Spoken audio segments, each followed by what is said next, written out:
আসসালামু আলাইকুম। আজ আমরা জানবো ডাইনোসর বিলুপ্তির ঘটনা। বিজ্ঞান ও কোরআনের আলোকে এক রহস্যময় অধ্যায়।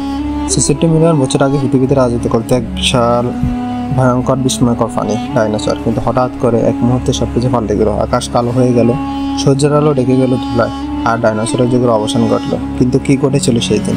একটি উল্কা, আগ্নেয়গিরি, নাকি আল্লাহর পক্ষ থেকে একটি বিশেষ পরিকল্পনা? চলুন আজ আমরা জানি বিজ্ঞান কি বলে, কোরআন কি বলে, আর এর মধ্যে সম্পর্ক বাকি। ডাইনোসরের যুগ। তুমি কি জানো ডাইনোসর ছিল পৃথিবীর সবচেয়ে দীর্ঘ সময়ের শাসক? প্রায় 165 মিলিয়ন বছর। তারা ছিল নানা আকৃতির, কিছু বিশাল ঘাস খেত, কিছু ছিল ভয়ঙ্কর মাংসের, যেমন টিরানোসরাস রেক্স। তাদের অস্তিত্ব পাওয়া গেছে জীবাশ্ম থেকে। পাথরের মধ্যে আটকে থাকা তাদের হাড়গোড় আজও বলে যাচ্ছে সেই হারিয়ে যাওয়া ইতিহাস। বিলুপ্তির কারণ বিজ্ঞানের দৃষ্টিকোণ।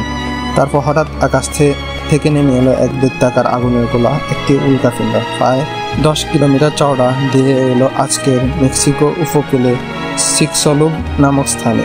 ধাক্কা ছিল এতটাই শক্তিশালী যার কারণে সৃষ্টি হলো পৃথিবী জুড়ে আগুন, ভূমিকম্প, সুনামি এবং এক বিশাল ধুলোর পর্দা, যা ডেকে দিল সূর্যের আলো। ফলে গাছ মারা গেল, খাবার শেষ, ডাইনোসর বিলুপ্ত।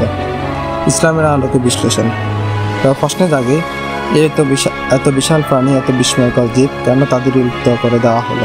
কোরআনে বলা হয়েছে, তুমি কি দেখোনি কত জাতিকে আমি ধ্বংস করেছি তোমার আগেও, যাদেরকে আমি শক্তি দিয়েছিলাম যা তোমাদেরকে দেয়নি। সূরা আন-নাম।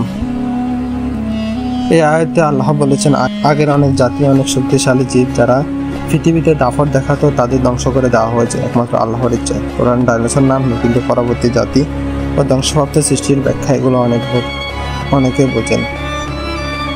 রহস্য ও শিক্ষা। ডাইনোসর বিলুপ্ত আমাদের শেখায় পৃথিবীতে কোনো কিছু চিরস্থায়ী নয়। সৃষ্টি যেমন অলৌকিক, ধ্বংস তেমন নিয়ন্ত্রিত।